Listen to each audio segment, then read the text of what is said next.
Kevin always smirks at me, mocking me, but now he's slamming his desk, glaring at me like a demon despite his calm tone. Choose resigning or getting fired. But there's no reason for me to leave the company. He completely forgot about a client's request, which led to a major incident that cost the company dearly. It was Kevin's mistake that caused it.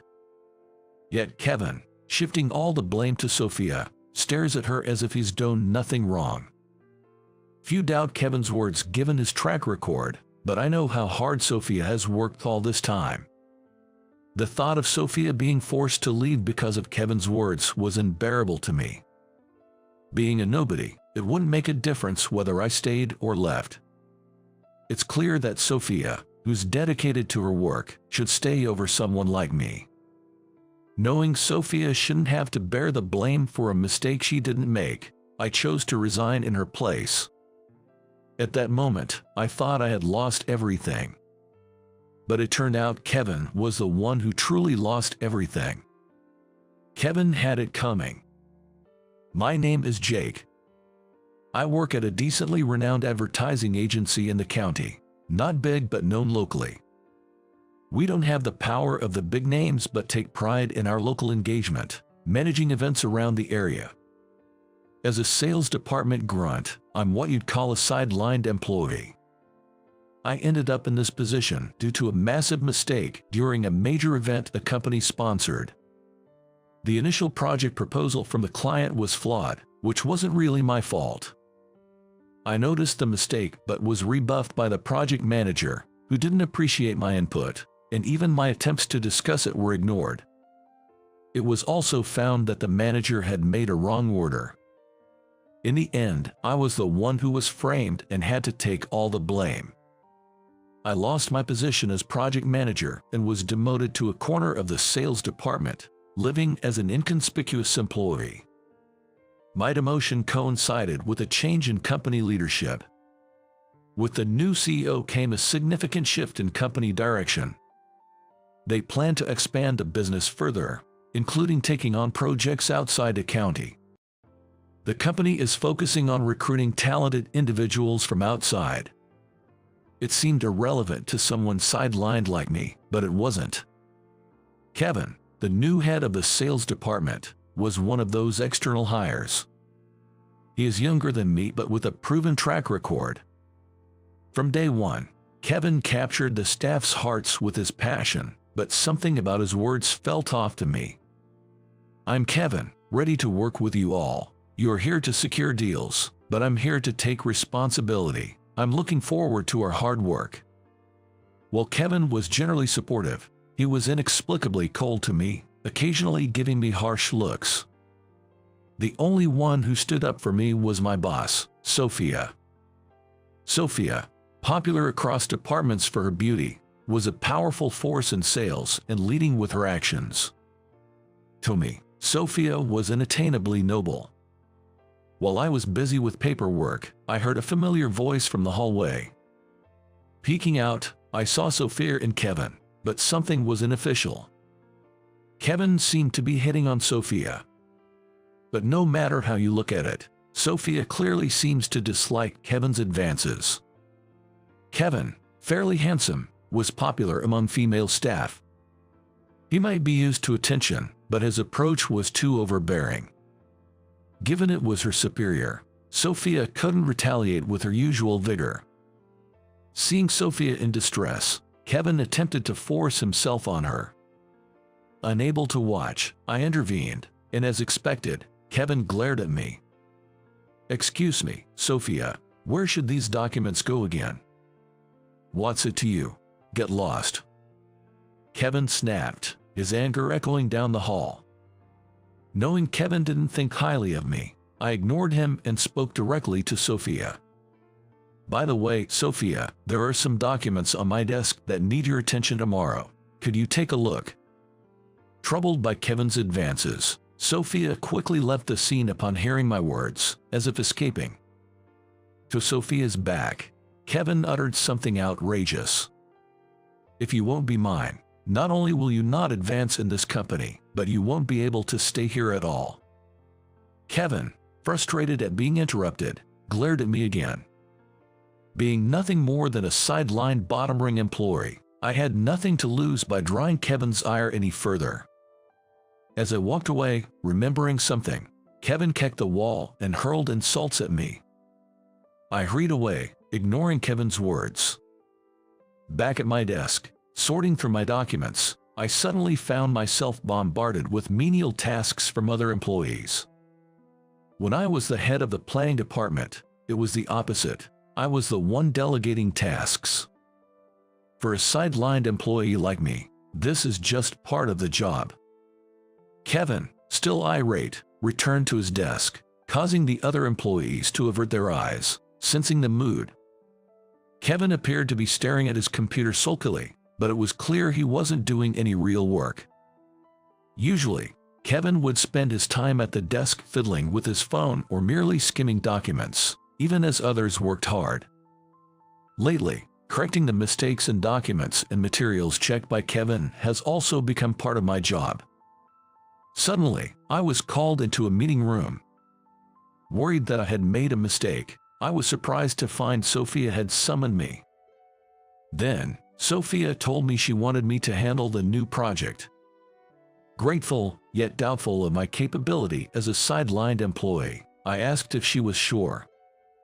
Jake, I'm well aware of your work. Your attention to detail and reliability surpasses others, she assured. I felt exhilarated about being entrusted with significant work again, but also anxious about having Kevin review the materials. Days later, I nervously showed Kevin the completed materials, but he only smirked and seemed unusually pleased. On the day of the presentation, I arrived at the client's company alone, fully prepared. Right before the start, Kevin unexpectedly showed up, even though he had no involvement in this project. With a sales smile, Kevin pushed me aside and confidently began a presentation. The materials he presented were modified versions of my work. However, the additions and revisions made by Kevin were off-topic and filled with budgeting errors, completely misaligned with the project. Despite the barrage of questions from the client, Kevin, without panicking, presented the original materials I had prepared as an alternative. Kevin even apologized, claiming the flawed materials were prepared by me. Apologies for the earlier materials, prepared by Jake. It was disrespectful. Fearing the task was too much for Jake, who usually handles minor tasks, I reviewed and made adjustments to the presentation materials, he said. Kevin, pinning the blame on me, received praise from the client, while I, being sidelined, was looked down upon. Ultimately, the credit for the project was stolen by Kevin. Following Kevin's portrayal of my incompetence, coupled with a past failure, my standing in the company worsened. Sophia, questioning how the project credited to Kevin was initially mine, approached me. However, resigned to my sidelined status, I didn't explain and returned to my daily tasks. Days later, Sophia came to tell me about another significant project she had secured. But Kevin, overhearing, snatched the order form and proposal from Sophia. Having received high praise for stealing my work, Kevin now planned to take Sophia's project as well. Eventually, Kevin went to negotiate with the client on Sophia's behalf. Right before finalizing the contract, Kevin, forgetting an important budget amendment, infuriated the client with excuses. This led to a major incident, causing significant losses for the company due to the already placed orders. It's because of you that the contract with the client was nullified, causing huge losses for the company. How do you plan to take responsibility? Shockingly, in front of other employees, Kevin shifted all the blame onto Sophia. Unaware of Kevin's manipulations, the employees, cowed by his assertiveness, looked coldly at Sophia. Only I, having experienced Kevin's deceit firsthand, knew of Sophia's genuine dedication. After Kevin whispered something to Sophia, she looked at him with disdain, as if he were trash. What's with that attitude? This is why you're useless. Kevin, slamming his desk with a demonic glare contrary to his calm tone, stared at Sophia. What's it going to be? Choose resigning or getting fired. Unable to tolerate Kevin's tyranny any longer, Sophia was about to strike him when I stopped her hand and stepped between them. Sophia is a necessary asset to this company. If you're calling someone incompetent, I'll resign in her place. Huh? Why would you? Well, fine. So, you're leaving the company. Sophia looked at me with a troubled expression. The words Kevin sneered at me made my blood boil. Jake, I've had a grudge against you since our last company. Finally, I can get my revenge. Hearing Kevin, I remembered he was the person in charge of causing my demotion. Driven by impulse, I scribbled my resignation and handed it to Kevin, and right after, Sophia brought her resignation as well. Sophia's resignation, though slightly wrinkled, was neatly sealed, clearly not prepared on the spot. Having seen Kevin making advances on Sophia before, it seemed she might have been blackmailed by Kevin. Sophia had been contemplating leaving the company. I've made up my mind. If Jake is leaving, then I will leave too. Sophia placed her resignation on Kevin's desk with a smile before I could stop her. I truly believed Sophia was essential to the company, but staying might only lead to more harassment from Kevin. Realizing this, I decided it wasn't my place to interfere with her decision. Kevin, receiving our resignations, clicked his tongue in annoyance. Good riddance. Work will be easier without seeing your faces. Useless ones, just leave. Kevin kept his bravado, but the sudden resignations seemed to unsettle him. Ignoring Kevin's final insults, we packed our things. Our resignations were accepted without question, and we truly left the company. Kevin might have been spreading rumors about us, but it no longer mattered to me. Days later, as I searched for a new job, I received a call from an unknown number. Surprisingly, it was from Sophia. Jake, how are you? When I asked how she got my number, it turned out Sophia was my ex-girlfriend from years ago. I hadn't changed my number in over 20 years, but I lost all contacts during a phone switch. Sophia's voice, slightly embarrassed, was indeed familiar. I hadn't realized that Sophia, who had changed her surname due to her parents' divorce and had grown into a beautiful woman, was my ex until now. Reminiscing about our youth, Sophia suggested, "Hey, Jake, what about starting a new company together? I believe we can do great work together." Though taken aback by the idea of starting a business, I was determined to prove Kevin wrong. In our new company, I took the role of the representative.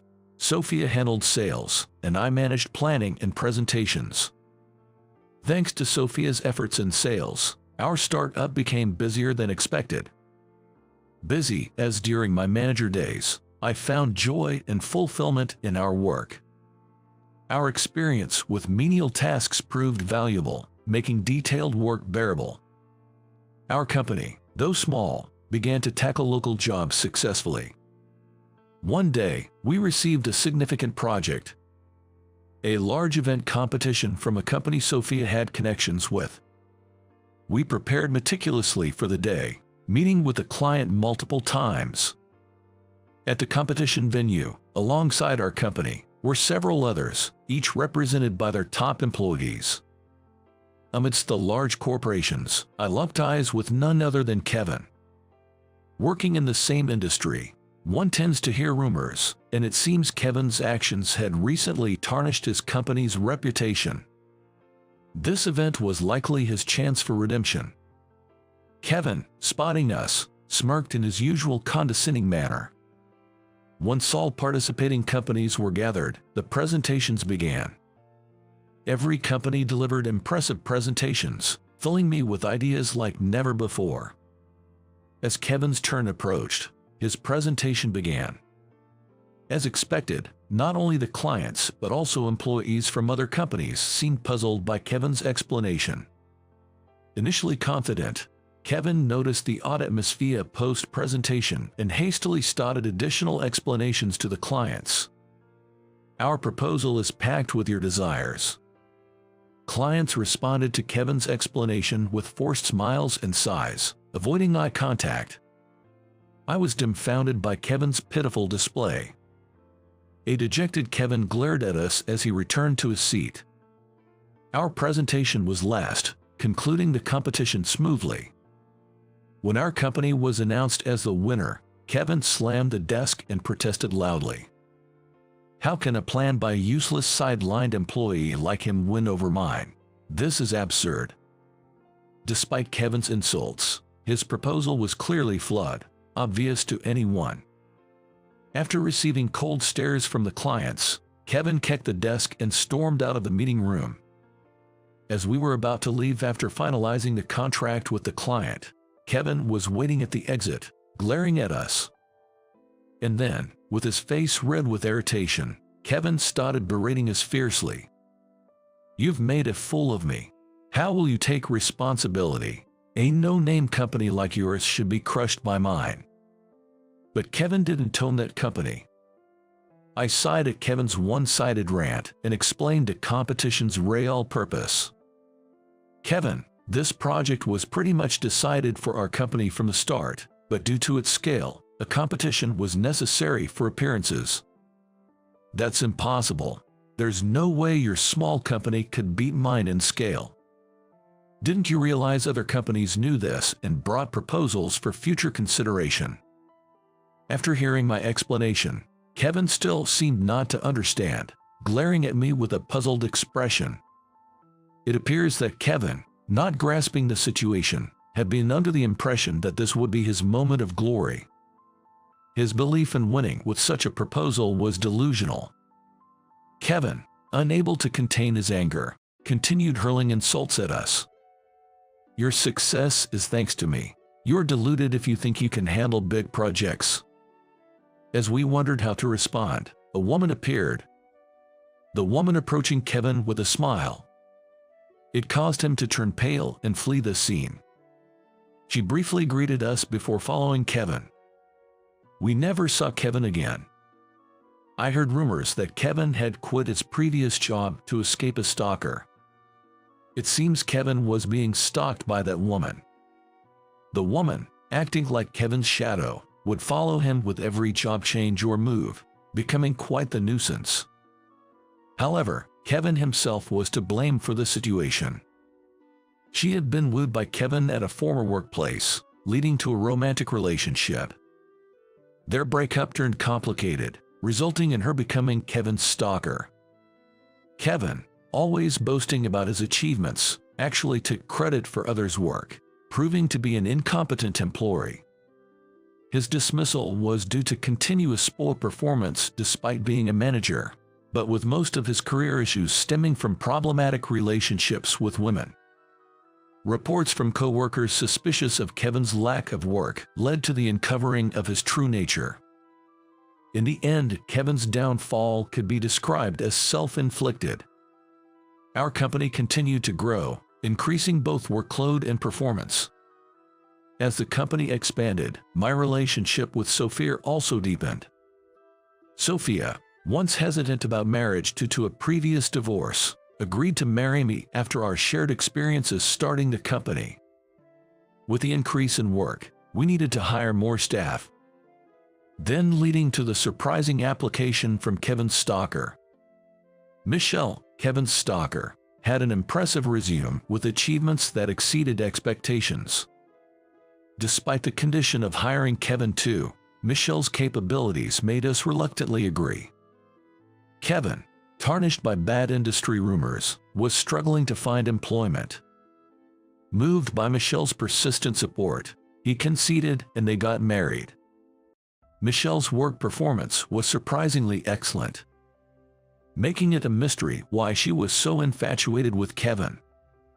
Kevin, who used to manipulate people and steal co-workers' efforts, is now relegated to menial tasks as a sidelined employee. His married life seems to be under Michelle's firm control. With the addition of such a unique employee, our company continued to grow and become busier. Partly thanks to Kevin. This turn of events, unimaginable during my days as a sidelined employee, is all thanks to Sophia's encouragement to start the business. I am determined to cherish both the company and Sophia moving forward.